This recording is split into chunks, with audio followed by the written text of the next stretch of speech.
with not quite affection, but I know it was vital. Because part of a learning curve, perhaps. Huh? It freed me, Ross, of the prison, the biggest prison that most people live in, which is the fear of what other people think. Once you are in fear of what other people think, someone else is living your life, someone else is dictating your reality, someone else is putting invisible walls around your free expression and free thought.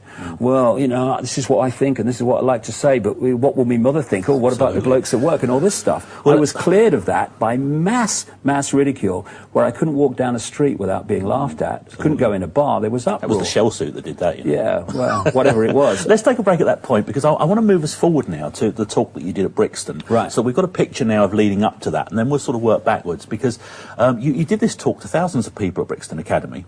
The actual talk itself was 7 hours. I don't know how you did it, but let's have a little look at a clip of that first to give people an idea. Just watch a few minutes of this and then we'll talk to David about it. This was Brixton Academy.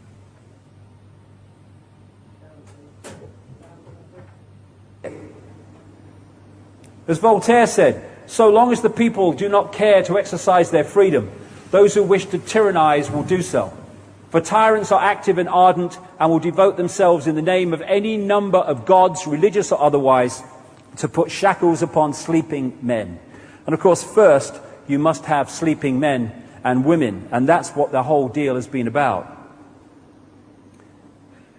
You are getting sleepy, sleepy, sleepy, sleepy. Good evening! Now tonight's news.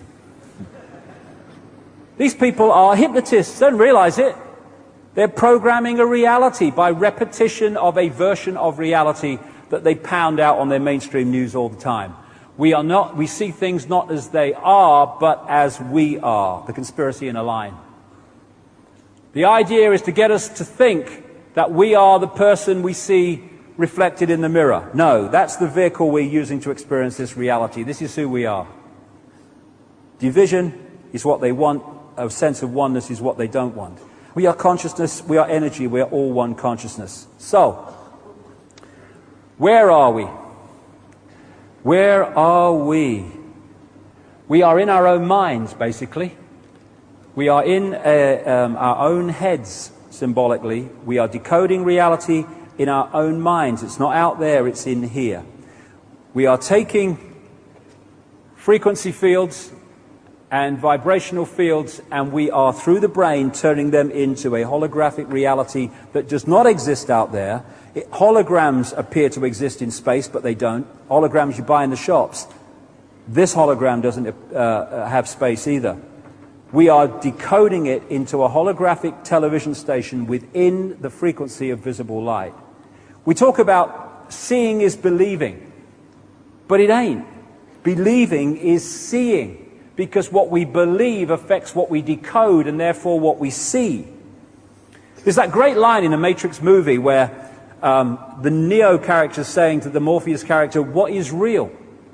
And Morpheus says, what's the effect of what is real? If you're talking about what we can see, touch, taste, hear, etc., then real is just electrical signals interpreted by your mind. That's absolutely what we're doing. Because the five senses decode vibrational frequencies and then send those signals to the brain, and it's the brain that decodes them into the reality we think we're experiencing. So hypnotists can manipulate reality in their various forms. The visual cortex areas of the brain do it in relationship to the eyes. What we think is out there actually exists, symbolically anyway, in our head.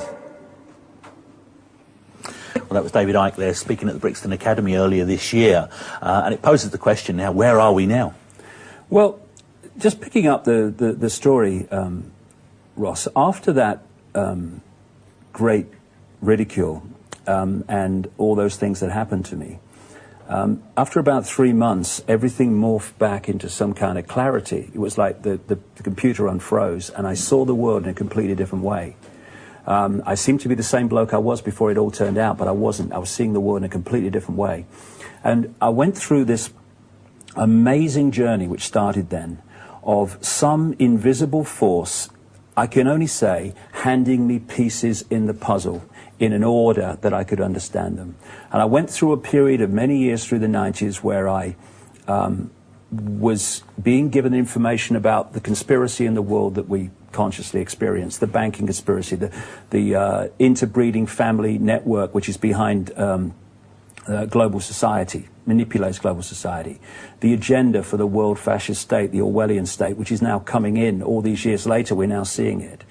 And then it went on to the next stage, which was about, and the most crucial stage, is about understanding the nature of reality, who we are, where we are, and how we interact with it, and how we can control our reality, how we can live our lives instead of letting life live us.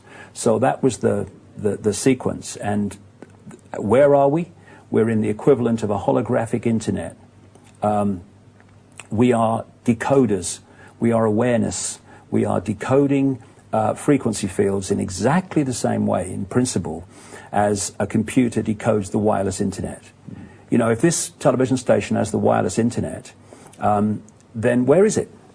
Absolutely. It's here, but we can't see it.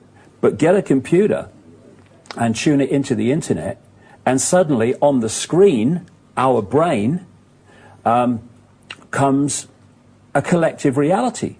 You go onto the internet with a computer in China or South America or London or New York, and you are connecting into the same collective reality. What different people make of that internet collective reality is their unique spin on it, but they're all experiencing the same reality, and that's what we're doing. These bodies are computers. They are biological computers. They have the ability to think for themselves up to a point, not just react to data. That's what evolution is. It's the computer reacting to environmental changes and responding to them. When they respond quick enough, we call that evolution. When they can't respond quick enough, we call that extinction. And so we are decoding information, reality into this holographic I've got to stop you world. there, David, because we're going into a break. We're going to come back with some more in just a moment. Now, you can text into the show. You text the word EDGE, leave a gap, and then 87778. So that's EDGE, leave a gap, and then it's any message you want for David, any question, 87778. And we'll put those to David in the next part. We're also going to be looking at some more clips of the DVD from Brixton Academy. It's going to be an interesting couple of hours. Stay tuned with Now That's Weird with me, Ross Hemsworth, and David Icke. And we'll be looking at some texts when we start in hour 2. Hope you're enjoying it so far. Don't go anywhere. Don't rush out to the kitchen.